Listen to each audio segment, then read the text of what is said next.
भारत एक ऑफेंड प्रधान देश बनता जा रहा है। हम लोग अब बात बात पे ऑफेंड हो जाते हैं। कोई थोड़ा सा भी कुछ बोल दिया ऑफेंड हो गए। और समझने वाली बात यह है कि हम जो बेसिक मुद्दे हैं उनसे ऑफेंड नहीं होते हैं, उन पर ऑफेंड नहीं होते हैं। रेपिस्टों के ऊपर ऑफेंड नहीं हो रहे, भ्रष्टाचारियों के ऊपर ऑफेंड नहीं हो रहे, अपने राजनीतिक जो पॉलिटिशियंस हैं उनके दुराचार के ऊपर ऑफेंड नहीं हो रहे। हम ऑफेंड हो रहे हैं अगर धर्म के बारे में थोड़ा सा किसी ने भी बोल दिया, उस पर ऑफेंड हो जाएंगे, हिंदू मुस्लिम पे ऑफेंड हो जाएंगे। तो ऐसा क्यों हो रहा है? उसके पीछे वजह क्या है? जबकि अगर आप गौर से देखेंगे तो भारत की जो सभ्यता है, जो कल्चर है हमारा, बहुत ही जीवंत समाज रहा है, बहुत ही जीवंत संस्कृति रही है, जिसको हम सनातन धर्म कहते हैं। उसी का फिर अपना हिंदू धर्म हमने बोल दिया। ये 4-5 हज़ार साल पुरानी सभ्यता हैं हम। और अब गौर फरमाइएगा, भारत जैसा जीवंत समाज में ऋग्वेद जैसा पुराना ग्रंथ लिखा गया, उपनिषद आए, ब्राह्मण आए, ब्राह्मण ग्रंथ की बात कर रहा हूँ, जाति की बात नहीं कर रहा, इन लोगों ने लिखा। फिर इन्हीं ग्रंथों के ऊपर फिर और कई लोगों ने अपने विचार दिए, और जब इन लोगों ने विचार दिए तो कई संप्रदाय बने, चाहे वो सच दर्शन का रहा हो जिसमें सच दर्शन रहा हो जिसमें न्याय दर्शन है, वैसे सिख है, मीमांसा है, उत्तर मीमांसा, पूर्व मीमांसा है, या फिर कई ऐसे विचार हों जैसे अक्रियावाद हो गया, या फिर भौतिकवाद हो गया, अज्ञेयवाद हो गया। मतलब समझिए कि इतना जीवंत हमारा कल्चर रहा है कि वेदों के ऊपर लोगों ने अपनी अपनी टिप्पणियाँ दी। कोई हर एक विचार में कुछ ना कुछ अंतर है। जैसे अगर भौतिकवाद बोल रहा है कि ये जो ब्रह्मांड का निर्माण हुआ है उसमें अपना सिर्फ 4 तत्वों की भूमिका है। मृदा, पृथ्वी हो गई, आकाश हो गया, वायु हो गया, ठीक है, एक कुछ तत्वों की भूमिका है। तो वहीं अगर जो धार्मिक लोग हैं वो 5 तत्वों की भूमिका मानते हैं। लेकिन आप समझने वाली बात यह है कि इन सब ने अपने अपने विचार दिए, लेकिन किसी की यहाँ हत्या नहीं हुई, आलोचना हुई है, वाद विवाद हुए हैं, शास्त्रार्थ हुए हैं, लेकिन हत्या किसी की नहीं हुई। और हमारा समाज इस तरह से जीवंत समाज रहा है। ये 2000, 3000, 4000 साल पुरानी सभ्यता है। जो आज का समाज है, जो अभी 21वीं सेंचुरी का समाज है, वो यूरोप का 10वीं सेंचुरी का समाज है, 8वीं सेंचुरी का समाज। जो आज भारत में हो रहा है वो पहले यूरोप में होता था कि भाई तुमने किसी के धर्म के वहाँ का ये जीसस, वो ईसाई धर्म था, अगर आपने चर्च के खिलाफ़ कुछ बोल दिया, ईसाई धर्म के खिलाफ़ कुछ बोल दिया तो आपको जला दिया जाता था, मार दिया जाता था, धर्म विरोधी करार दिया जाता था। आज वही हमारे भारत में हो रहा है। कोई अगर किसी भी धार्मिक ग्रंथों में भी जो चीज़ लिखा है, अगर उसके बारे में भी कोई व्यक्ति अगर बोल रहा है, उसके ऊपर भी ऑफेंड होते हैं लोग बाग। मैं आपको एक एग्जांपल दे रहा हूँ।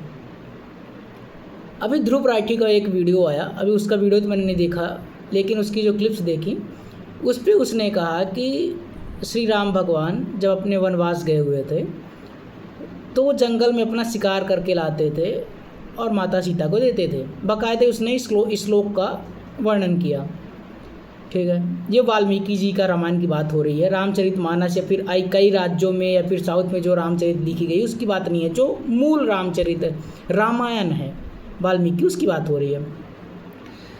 वहीं एक दोहे में वाल्मीकि जी ने लिखा है कि श्री राम का भोजन सात्विक भोजन था।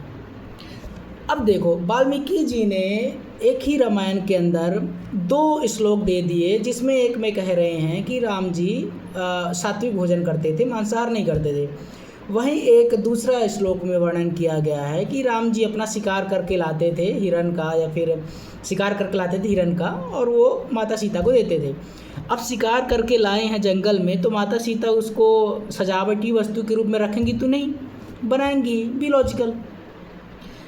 अब इसके ऊपर इतनी सी बात उसने बोल दिया, उसका बिल्कुल विरोध होना शुरू हो गया, लोग बाग ऑफेंड हो गए, हमारे धर्म के बारे में ऐसा कैसे बोल सकते हो।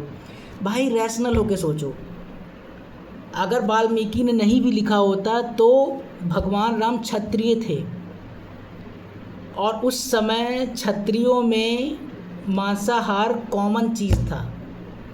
मैं ये नहीं कह रहा हूँ कि क्या पता, हो सकता है कि भगवान राम ना खाए हों, लेकिन जो वाल्मीकि का श्लोक का वर्णन है उसमें कॉन्ट्राडिक्शन है, तो अपन कुछ नहीं कह सकते।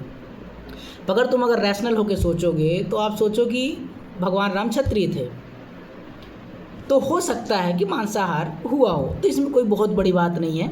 भगवान राम के खाने के ऊपर वाद विवाद होने नहीं चाहिए।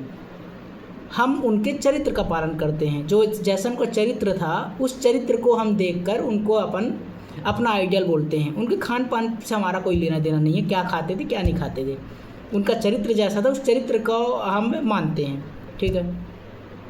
लेकिन भारत में ही हो रहा भाई, ऑफेंड पे ऑफेंड हुए जा रहे हैं। कोई कैसे बोल दिया हमारे धर्म के बारे में। भाई हिंदू धर्म जो है ना वो इसीलिए सबसे अलग है। आप मुस्लिम क्यों बन रहे हैं, आप ईसाई क्यों बन रहे हैं। ईसाई तो मान लो बहुत आगे निकल चुके हैं, ईसाई तो मतलब इतने आगे निकल चुके हैं कि उनके धर्म के ऊपर तुम कुछ भी टिप्पणी करते रहो, उनको कोई फ़र्क नहीं पड़ता है, जो कि अच्छी बात है। धर्म की प्रधानता नहीं होनी चाहिए समाज में, इतनी रहे कि चलो ठीक है बस काम चलाऊ हो जाए। धर्म आपका व्यक्तिगत मामला होना चाहिए, इसको राजनीतिक मामला या फिर सार्वजनिक मामला नहीं होना चाहिए, और ये यूरोप अच्छी तरह से सीख चुका है। जो अभी फ़िलहाल में जो धर्म है, मुस्लिम धर्म है, वो अभी मध्यकाल में जी रहा है, और जो हिंदू धर्म है वह प्राचीन काल में, आधुनिक काल में जीता था। वो आधुनिक काल में अब अपनी प्राचीन मध्यकालीनता को प्रदर्शित कर रहा है। मतलब वही कि ऑफेंड होना, हमारे धर्म के बारे में कैसे ऐसा बोल दिया, हम काट डालेंगे, मार डालेंगे, जेल करो, फलाना ढिमकाना। क्यों करना है भाई ये सब। जो जिस धर्म में तुम पैदा हुए हो वो धर्म बहुत ही ज़्यादा सोफिस्टिकेटेड धर्म है, और आप उसी धर्म के बारे में, उसी धर्म का नाम लेके आप किसी को मारना चाहते हैं या फिर मार रहे हैं, तो आप अपने धर्म को नुकसान स्वयं कर रहे हैं। ऑफेंड होना बंद कीजिए। भारतीय धर्म बहुत ज़्यादा जीवंत समाज था, जीवंत धर्म था।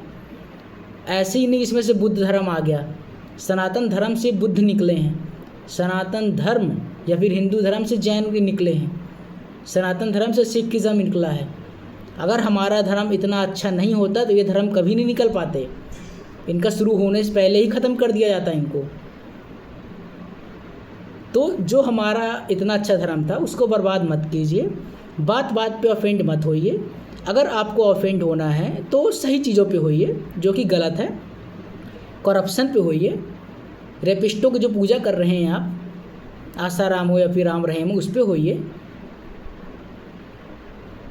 भ्रष्टाचार पे होइए, नेताओं पे होइए जो गलत काम कर रहे हैं, अपनी जेब भर रहे हैं। सही मुद्दे उठाइए, तभी आपका समाज विकास करेगा, विकसित होगा। नहीं तो फिर वही है कि आप मध्यकाल में पहुंच जाएंगे। जो आज मुस्लिम धर्म की आलोचना हो रही है वही आलोचना आपके धर्म की होने लगेगी। अब आप, ये आपके ऊपर है कि आप मुस्लिम धर्म जैसा बनना चाहते हैं या फिर आप हिंदू धर्म की प्राचीनता को स्वीकार करते हुए आधुनिकता की ओर आगे बढ़ना चाहते हैं। धन्यवाद। जय हिंद।